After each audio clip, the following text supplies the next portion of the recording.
बिस्मिल्लाहिर्रहमानिर्रहीम, अस्सलाम वालेकुम। मैं हूं काशिफ इमरान, आपका फिज़िक्स टीचर। स्टूडेंट्स, आज का जो हमारा टॉपिक ऑफ डिस्कशन है that is mass defect and binding energy. ये students very important short question भी है और as well as it's a very important long question. Mass defect क्या है? अब पहले मैं इसका बेसिक सा कॉन्सेप्ट आप लोगों से शेयर करता हूँ। स्टूडेंट्स, अगर हम बात करें न्यूक्लियस की तो हम प्रीवियस लेक्चर्स में डिटेल से ये बात डिस्कस कर चुके हैं कि न्यूक्लियस जो है इट कंसिस्ट ऑफ न्यूक्लियॉन्स, और न्यूक्लियॉन्स में दो चीज़ें हैं, प्रोटॉन्स हैं एंड न्यूट्रॉन्स हैं। तो न्यूक्लियस इन दो चीज़ों से मिलकर बना है, प्रोटॉन्स से एंड न्यूट्रॉन से। अब अगर मैं आपसे ये कहूँ कि आप प्रोटॉन्स का, यानी सपोज कर दे कि एग्जांपल लेते हैं कि आप प्रोटॉन का मैस कंसिडर कर लें, दो प्रोटॉन्स हैं एक न्यूक्लियस के अंदर, दो ही न्यूट्रॉन हैं। अब दो प्रोटॉन्स का इंडिविजुअल मैस कैलकुलेट करें और दो न्यूट्रॉन्स का भी इंडिविजुअल मैस कैलकुलेट करें, उनको टोटल करें, तो हमारी लॉजिक ये कहती है कि न्यूक्लियस का मैस भी इतना ही होना चाहिए, क्योंकि न्यूक्लियस इन्हीं दो चीज़ों से मिलकर बना है, प्रोटॉन से और न्यूट्रॉन से। लेकिन जब हम न्यूक्लियस के मैस को कैलकुलेट करते हैं तो सरप्राइजिंगली न्यूक्लियस का मैस न्यूक्लियॉन्स के मैस से लेस होता है। देखिएगा आप स्टूडेंट्स, इस बात को माइंड में रखें। The mass of nucleus is always less than, जो मैस ऑफ न्यूक्लियस है वो हमेशा कम होगा than the total mass of its protons and neutrons. यानी न्यूट्रॉन्स और प्रोटॉन्स का जो मैस है वो ग्रेटर है और न्यूक्लियस का मैस लेस है। This difference in mass is called mass defect. इसको हम मैस डिफेक्ट कहते हैं। आप यहां देख सकते हैं कि सपोज ये हमारे पास न्यूक्लियस है, ये हमारे पास न्यूक्लियॉन्स है। अब जब हमने न्यूक्लियॉन्स का मैस निकाला वो ज्यादा था और न्यूक्लियस का मैस क्या था, कम था।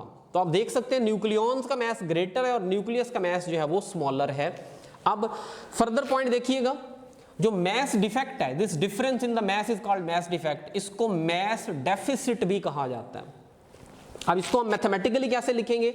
It is denoted by del M. हम इसको डेल एम से रिप्रेजेंट करते हैं and it's given by a relation del M is equals to. अब मैं अगर इस पूरी स्टेटमेंट को आपको सिंगल लाइन में बताऊं तो आप इसको कह सकते हो ये टोटल मैस ऑफ न्यूक्लियॉन्स है माइनस मैस ऑफ न्यूक्लियस है। अब ये वैल्यू कम है, ये बड़ी है। हमने अभी डेफिनेशन में कहा कि जो न्यूक्लियॉन्स का मैस है वो ग्रेटर है, न्यूक्लियस का मैस कम है। तो इन दोनों में जो डिफरेंस होगा that is called mass defect. अब इसमें ये जो टर्म्स मैंने लिखी है इसको जरा एक दफा मैं बता देता हूं। जी हमने डिस्कस किया हुआ है, ये टोटल नंबर ऑफ प्रोटॉन्स होते हैं, प्रोटॉन नंबर है। ए हमने ए माइनस जी हमने डिस्कस किया हुआ है, ये न्यूट्रॉन नंबर होता है, न्यूट्रॉन्स की तादाद होती है। अभी प्रीवियस लेक्चर मैंने आपको बताया। M P mass of proton है, M N mass of neutron है, Z M P total mass of protons होगा और A minus Z M N total mass of all neutrons होगा एंड एम न्यूक्लियस हमारे पास experimental mass of entire nucleus है। अच्छा students, एक important MCQ का पॉइंट यहां बता दूं। आप इस पूरी वैल्यू को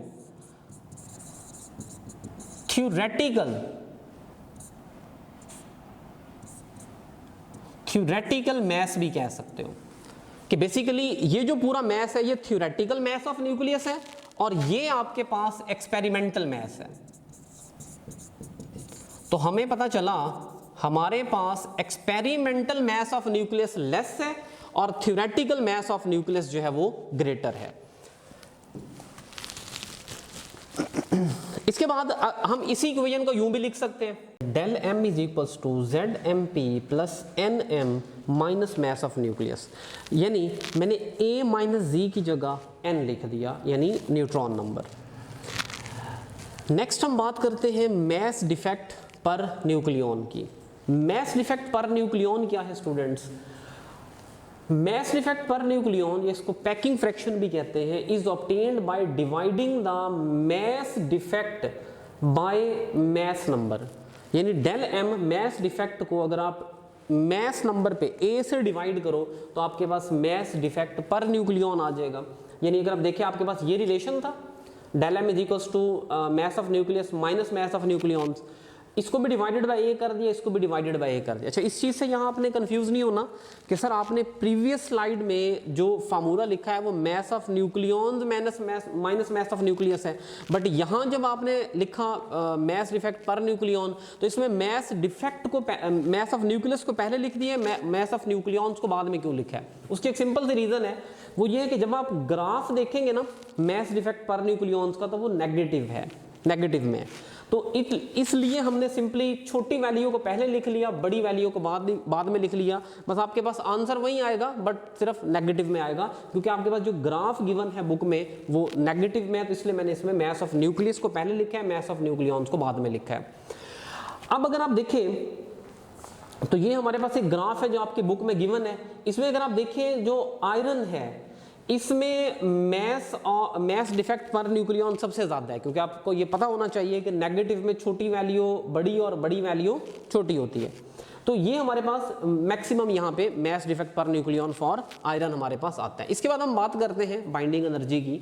अब यहाँ स्टूडेंट सबसे बड़ा क्वेश्चन आता है कि मैस डिफेक्ट आता क्यों है। उसकी एक सिंपल सी रीजन है जो हमें बाइंडिंग एनर्जी से मिलेगी। द मिसिंग मैस या mass defect is converted into energy during the formation of nucleus. Basically students होता ये है, जब न्यूक्लियस फॉर्म हो रहा होता है, न्यूक्लियस बन रहा होता है, at the time of formation of nucleus उसका जो मैस मिस है, जो कम है, वो बेसिकली एनर्जी में कन्वर्ट होकर रेडिएट हो जाता है, और उसी मिसिंग एनर्जी या मैस को हम क्या कहते हैं, मैस डिफेक्ट को हम बाइंडिंग एनर्जी कहते हैं। तो मिसिंग मैस या mass defect is converted into energy during the formation of nucleus is called binding energy. इसको हम यूं भी डिफाइन कर सकते हैं, the energy required to break the nucleus into its nucleons. अच्छा, अब जितनी एनर्जी रेडिएट हुई है अगर वो हम वापस न्यूक्लियस को दें तो इट मींस वो अपने न्यूक्लियॉन्स में क्या हो जाएगा, स्प्लिट हो जाएगा। तो हम बाइंडिंग एनर्जी को इस तरह से भी डिफाइन कर सकते हैं। According to Einstein's mass energy equation is equals to हमारे पास होता है mc स्क्वायर। अगर हम इसको बाइंडिंग एनर्जी की फॉर्म में लिखें तो बाइंडिंग एनर्जी हो जाएगी m की जगह डेल m यानी mass defect c square.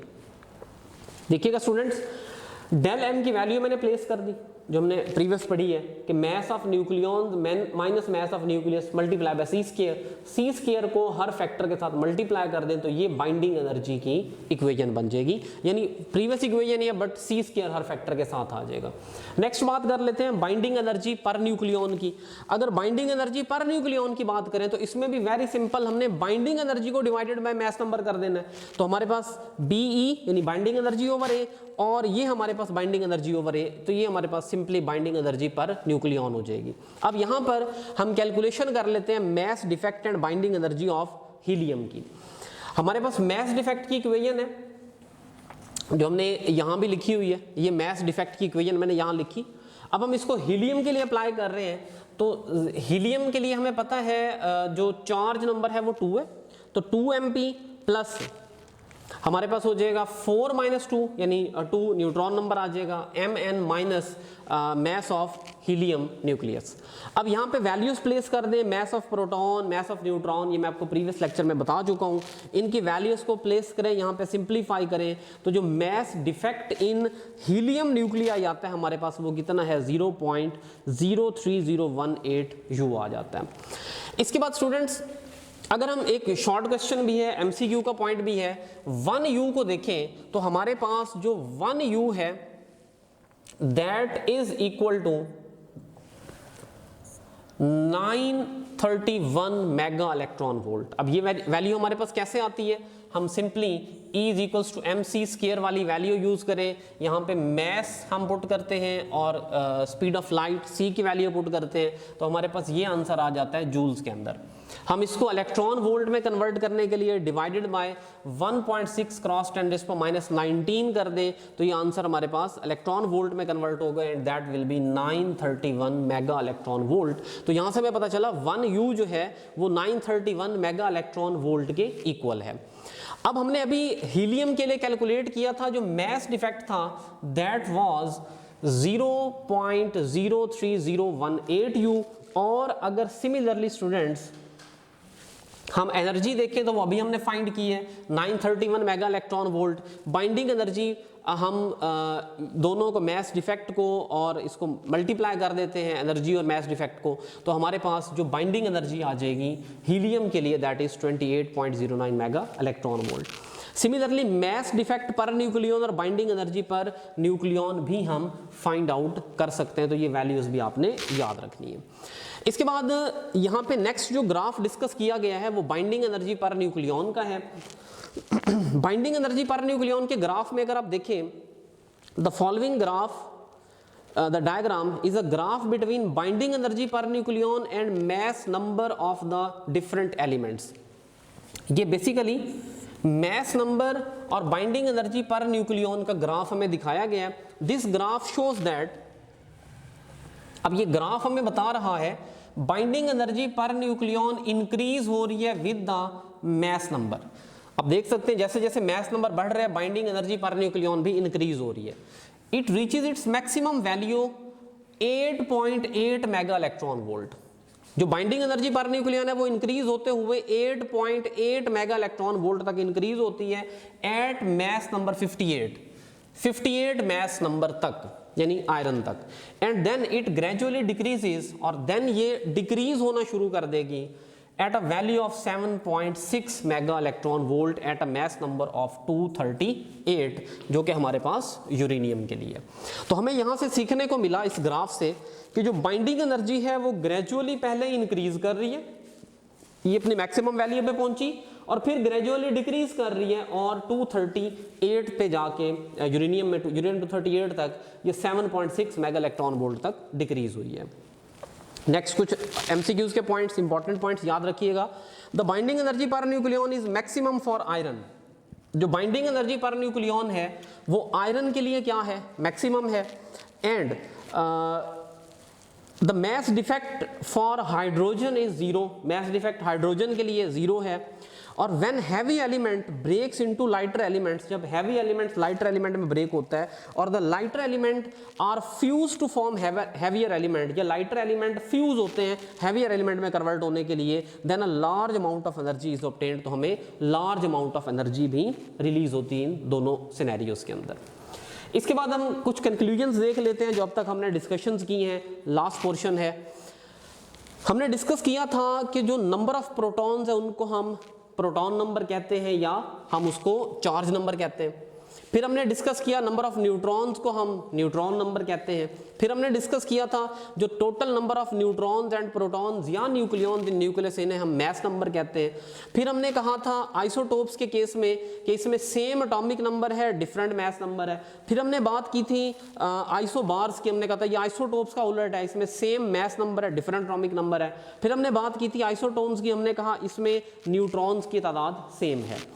Then हमने डिस्कस किया मैस स्पेक्ट्रोग्राफ, जिसके थ्रू हम आइसोटोप्स को सेपरेट भी करते हैं, उनके मैसेज भी फाइंड करते हैं और रिलेटिव अबंडेंस भी फाइंड करते हैं। उसके बाद हमने डिस्कस किया कि जो न्यूक्लियस का मैस है वो, यानी जो इसको आप एक्सपेरिमेंटल मैस ऑफ न्यूक्लियस कह लो, वो हमेशा लेस होता है थ्योरेटिकल मैस से या mass of nucleon, total mass of nucleon से, जिसको हमने मैस डिफेक्ट का नाम दिया था। फिर हमने mass defect per nucleon discuss किया, उसको डिवाइडेड बाय दोनों तरफ ए कर दिया। फिर हमने डिस्कशन की बाइंडिंग एनर्जी की। हमने कहा जब न्यूक्लियस फॉर्म होता है, न्यूक्लियस बनता है at its formation, at the time of its formation, तो उसमें से जो मैस कम है बेसिकली वो एनर्जी बन के एनर्जी की फॉर्म में वहाँ से रेडिएट हो जाता है, वो मिसिंग एनर्जी है उसकी, और उसी वजह से न्यूक्लियस क्या रहता है, स्टेबल रहता है। और लास्ट में हमने बाइंडिंग एनर्जी पर न्यूक्लियन को डिस्कस किया। हमने कहा बाइंडिंग एनर्जी को डिवाइडेड बाय ए कर दें, यानी मैस नंबर कर दें, तो ये बाइंडिंग एनर्जी पर न्यूक्लियन है।